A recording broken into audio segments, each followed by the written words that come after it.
Hello and welcome to week 11. This week is dedicated to design of industrial fan and welcome to the lecture 60.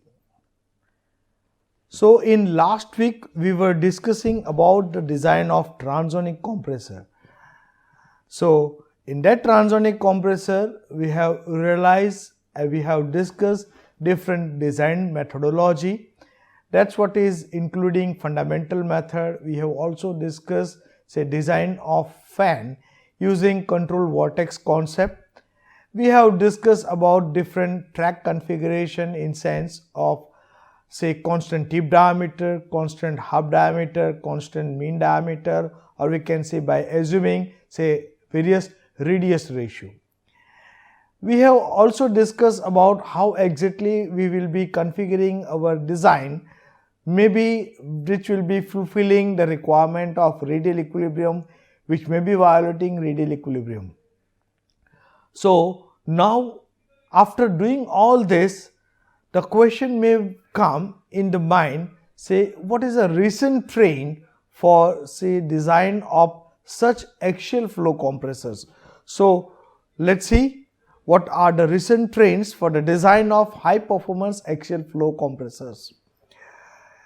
In overall, if we look at the design of high performance compressors, no doubt that's what is required: higher engineering excellence, higher engineering skills, detailed flow field understanding, detailed design procedures.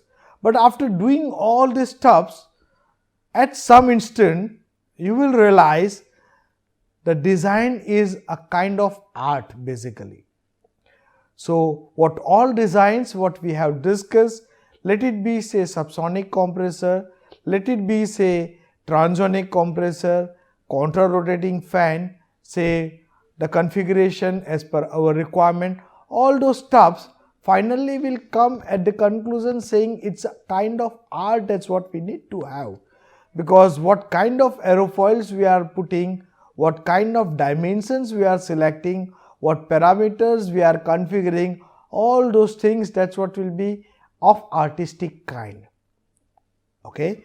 So with this, what all we know is from our fundamentals, we know our gas turbine engine, that's what is working on a principle of Brayton cycle. Let it be land based power plant or aerospace application, aircraft power plant. So purpose for both they are different, but the logic in sense of efficiency, what we say thermal efficiency, because being an engineer we are always having the thought to improve the efficiency. Our target is to increase the efficiency. We can say for gas turbine power plant, if you want to increase our thermal efficiency, it says you increase your pressure ratio. So increase of pressure ratio, that's what is demanding for so many things. It says you can go with pressure ratio of 10. As on today, people they are talking about having compression ratio, overall compression ratio of 64. So this is what is required, some kind of detailed understanding. Now when we are talking about the understanding, then the things that's what is coming in the mind is what is our expectation, or what all we are looking for. When we are doing our design for the special application, what all we are looking for, what are our expectations, or what are engine designers' expectations or engine making companies' expectation. They say they will be looking for lightweight or the compact engines. When I say lightweight and the compactness, that's what is having great impact when we are doing our design. We will see one by one. Next, that's what it says, it need to have high mass flow rate capacity, because we know when we are talking about the application of these gas turbine engines for aircraft, we are looking for higher thrust, and we know thrust is a product of mass flow rate into exhaust velocity. So if we are able to increase our mass flow rate, we are able to increase our thrust. So this is what is one of the thought process. Next, that's what is coming is higher efficiency. As we know, efficiency, that's what is a direct function in sense of our fuel consumption, and day by day the price for the fuel, that's what is raising, and that's what is alarming for those aero engine companies, because airliners, they are looking for efficient engines where they will be having lower specific fuel consumption. That means, when we are targeting say lower specific fuel consumption, the burden will come straightway on the designer. Next, that's what is say larger stall or surge margin. For aero application, aero engine application, this is what is very important. We are looking for broader operating range. So we have seen when we are talking about subsonic compressor, where we are having say kind of curve performance map. When we are talking about transonic compressor, that's what is having steeper operating characteristic. So we need to have overall stage operating characteristic in such a way that it will be working under wider range, and that's what will be giving the flexibility to the pilot. Now, because of government regulation, say ACARE, as we have discussed earlier, they have put some constraints in sense of noise level, say mainly near the airport while taking off and landing, we are looking for the noise to be lower, and this noise also is coming under the criteria for the designer. So we can understand, say when I say we are doing our design for compressor stage or say multi-stage axial flow compressor, all these parameters that need to be bear in mind. Okay, so let's try to understand how people they are addressing these challenges. So suppose if we are considering very first point, very first aspect, it says compressor weight need to be reduced, or we can say we are looking for the compactness and lightweight. What all are the possibility? It says you reduce the size of the compressor, reduce the number of stages, use lighter blades or special kind of materials for making of fans and compressor. So here if you look at, we are having different options available with us. Now in order to address that, what all alternatives in designs are possible? What it says, reducing the size of the compressor. So in order to reduce the size of the compressor, first possibility what we have is to reduce the length of the cord. What we say, blade cord that need to be reduced. Second, that's what it says, reduction in interblade row gap. That means the gap between stator and rotor, the gap between two spools, that need to be lower. If we are able to manage these things, then we are able to reduce the size of the compressor. So we can say this is what it says, like by managing these parameters, we are able to reduce the size or the length of the engine. Now it says like you reduce your cord. So what we realize, we have discussed in our fundamental lectures during week 2. Suppose if I consider my blade passage that is comprising of say diffusing shape, this is what is say my entry area, this is what will be my exit area, and we can say this is what is my length. And if you recall, we have discussed my blade passage for the compressor or the fan, that's what is comprising of number of such diffusers. So we can say at hub, mid station, near the tip region, we are having different shapes of the blade, or interblade, we are having diffusing passage. So when we are opting with say going with decreasing the cord length, what will happen? This cord length, if I'll be reducing, I'll not be having sufficient amount of space for diffusion to happen on my suction surface. And when I say when we are not having that flexibility, then we need to go with the parameter, that's what will be coming in the mind, that's what is say my diffusion factor. So diffusion factor, that's what is deciding what will be my pressurizing capacity of that particular station. So under that condition, what it says, if I'll be reducing my cord, the alternative is to increase the number of blade. in order to achieve same diffusion. So if that's what is your case, then what we are talking in sense of reducing the size of the compressor, that may fulfill, but at the same time it is contradicting in sense of increasing the weight of the engine, because my number of blades will be increasing. Okay. Next, that's what is a reduction in say gap between rotor and stator, or maybe gap between two spools. If we configure say the gap between rotor and stator as we have discussed, that's what is nothing but it is defined in sense of percentage of chord. Suppose say we will be arranging our rotor blade and stator blade nearby, that's what will lead to change the performance, or that's what will lead to give say higher noise. That's what is one of the possibility. Secondly, what will happen, suppose if you will be increasing the gap between rotor and stator, that's what will be increasing my length of the compressor at the one instant. And secondly, what assumption we are making in sense of say absolute velocity coming out from my rotor, that's what will be striking on the stator. Those two absolute velocities are same, and we are assuming those absolute flow angle also to be same. If you are putting this gap to be too large, that may not be valid, and my stator may go under off design condition, or maybe it will be reducing my operating range. So this is what is one of the challenge. Next, it says reduce the number of stages. So if we are looking for reduction in number of stages, what alternative we have is per stage pressure rise need to be increased. Okay, so suppose say we are having 10 stages, that's what is giving pressure ratio in the range of say 14. That's what we want to reduce to say maybe 6 or 7 stages. That means in order to achieve same compression ratio, we are reducing the number of stages, and that's how per stage pressure rise that will be increasing. So when per stage pressure rise, that's what is increasing, that means my blade loading will be increasing.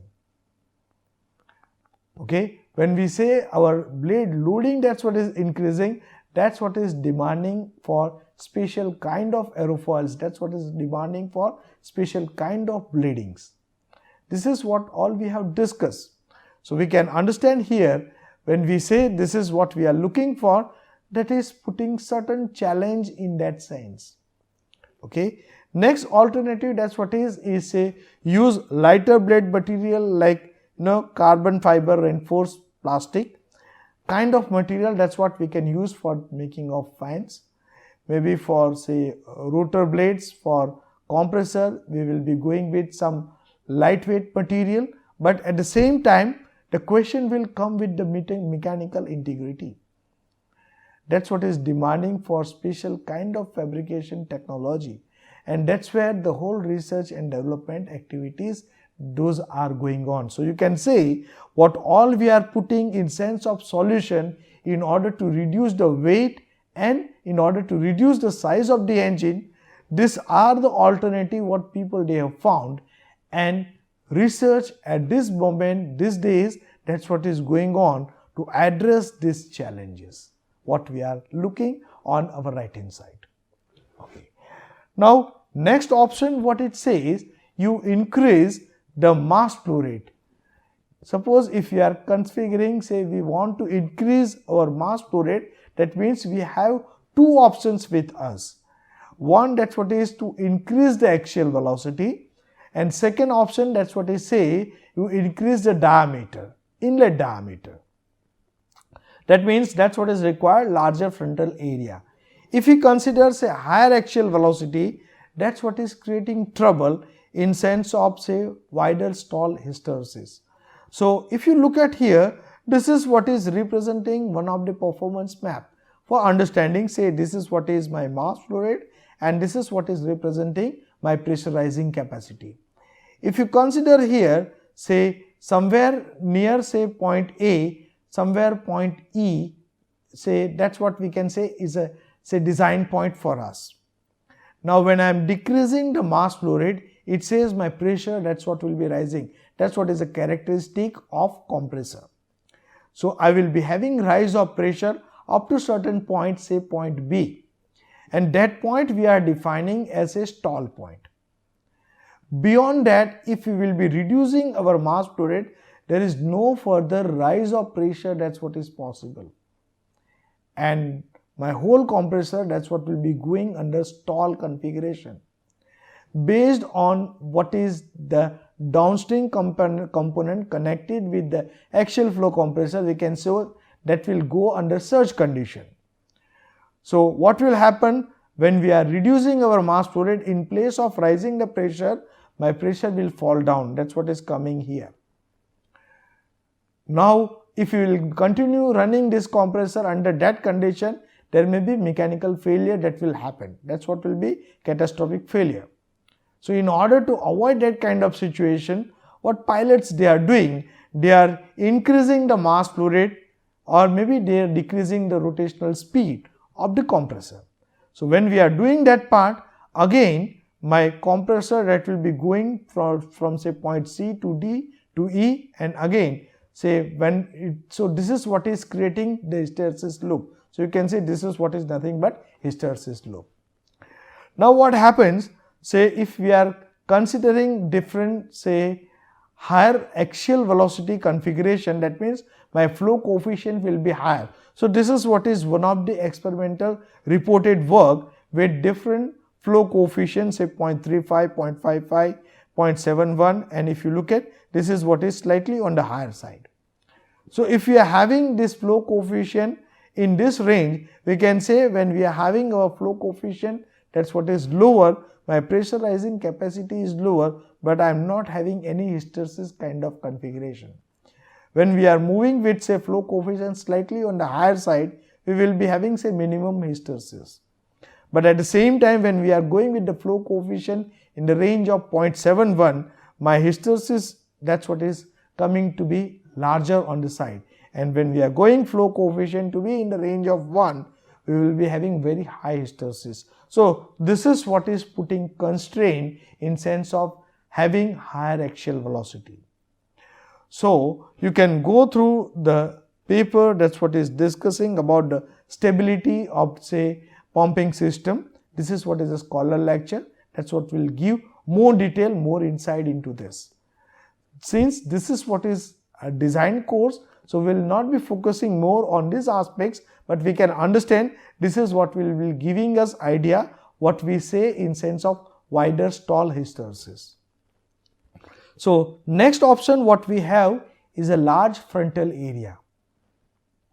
So when we are having larger frontal area, what it will be doing, it will be increasing the weight of the engine, because my intake will be very large. If we are talking about application for say high bypass ratio engine, we are not having much difficulty. That's what we can install below our wing. But when we are talking about say military engine, for that military engine configuration, we are having constraint with the diameter, because we will be fixing our engine in say fuselage. Now here in this case, this is what is a constraint with the military engine. Next, that's what will be having say higher aerodynamics and frictional losses. So configuration of having say higher mass flow rate, that's what is little tricky in sense of handling our mass flow rate. Let's move to the next option. It says higher isentropic efficiency of the compressor. So what we know, my efficiency is directly related with the losses. We can say if we are able to minimize the losses, we are able to improve the efficiency or increase the efficiency. Say during 70s and 80s, people they were talking about the efficiency in the range of 85%, 88%. Now these days people they are talking about efficiency in the range of 90%, 92%. And as we have discussed which stage we are configuring, which stage we are discussing, that's what will give the efficiency, what will be the range for those efficiencies. So if we configure, if you would like to reduce the losses, what it says, lower the tip clearance, Suppose if we configure lower tip clearance, it is but obvious that's what will be improving my performance and pressurizing capacity. That's what will be reducing the losses. If you look at here, what we have realized, suppose if we consider I will be having my flow, tip clearance flow, that's what is flowing from say my pressure side to the suction side, and that's what will be forming the secondary flow passage along with the mainstream. So if we are able to minimize those losses, it is but obvious we are reducing or minimizing the losses. Okay. Next, that's what is effective management of my passage shock. So when we were discussing about the transonic compressor, we have realized if we will be able to manage our shock in a particular way, that's what will be helping in sense of raising my pressure capacity as well as the efficiency. If we are not managing our flow, then there may be chances that we will be having the flow separation. That's what will be happening on the suction surface of my blade, or maybe under negative incidence configuration we will be having the separation. That's what will be happening on the pressure surface of the blade. Next, it says we need to go with the special kind of aerofoils. This also we have discussed. So when we are talking about say subsonic compressor or subsonic fan, we are looking for special kind of aerofoils. Same way when we are talking about transonic compressors or transonic fans, we are looking for transonic aerofoils. So as per our requirement, we have modified the shape of our aerofoils. And the best way of managing the flow on the suction surface and the pressure surface of the aerofoil, that's what will be managing the flow as per our requirement. Now, here in this case, we can go with the inverse design configuration also. So we will be having say our CP distribution on pressure surface and suction surface, that's what is known to us. Based on that, we will be configuring our say aerofoil, or we will be configuring our blade, and that's what will be giving what design or what we are expecting. Here this inverse design I am not in that much favor, because we can understand we are doing our optimization for particular condition. When it is working under off design condition, or say off design peripheral speed or off design axial velocity, that may not work as per our expectation. That may lead to reduce the operating range. So here this is what is one of the nice representation of loss model. That's what is saying like what is happening with our flow near the hub region. We can understand this is what is representing say suction surface corner vortex. We will be having say growth of boundary layer because of presence of solid body. We will be having differential pressure between say suction surface and pressure surface. That's what will lead to make the passage loss or passage vortex. That's what will be forming. At the same time, we will be having secondary losses based on what is the kind of flow. That's what is going inside my compressor. We can say that's what is as an inlet distortion. Accordingly, my flow behavior, that's what will be changing. It also depends on what will be my shock structure if I am talking about say supersonic compressor or transonic compressor. Okay, so the next thing, that's what is to take care of these losses. So this is also one of the research area. Lot of universities and companies, they are working together in order to address these issues, and that's where I was talking. People, they are making new kind of aerofoils. People, they are making say innovative kind of blade design in order to minimize the losses and in order to improve the performance both in terms of pressurize as well as efficiency. Now if we configure say next, that's what it's a high stall or surge margin. Now this is what is a special requirement we can say. Now in order to achieve this margin to be large, that's what is always the designer and engine manufacturing company, they are looking for. What it says like this is what can be handled by choice of cascade parameters. Okay, use of special kind of aerofoil shapes, special kind of passive techniques, using special kind of active techniques. So let's try to understand what we mean by this. Now, as we have discussed during our design discussion, the approach is now towards the low aspect ratio blade, and we are having wide chord configuration. Okay, so making of new kind of cascades or aerofoil, that's what is of interest at this moment. When we are having wider chord, we have realized we are able to manage our flow on suction surface. That's what will be lead to increase our operating range. Maybe somewhere we need to compromise in sense of efficiency, but that loss of efficiency and the gain of operating range, if these together, if we are configuring, people they are moving more towards wider operating range requirement. Next, that's what is a special kind of aerofoils. What we have discussed is in sense of controlled diffusion aerofoils. That's what is wide chord aerofoil. We are discussing about the pre-compression blades. So just realize how nicely we are managing our shocks on the suction surface of the blade. So these days people they are talking about multiple circular arc. They are talking about S shape of blades. Under that, we are able to manage the compression on say blade surface, and that's what is helping in order to improve the operating range.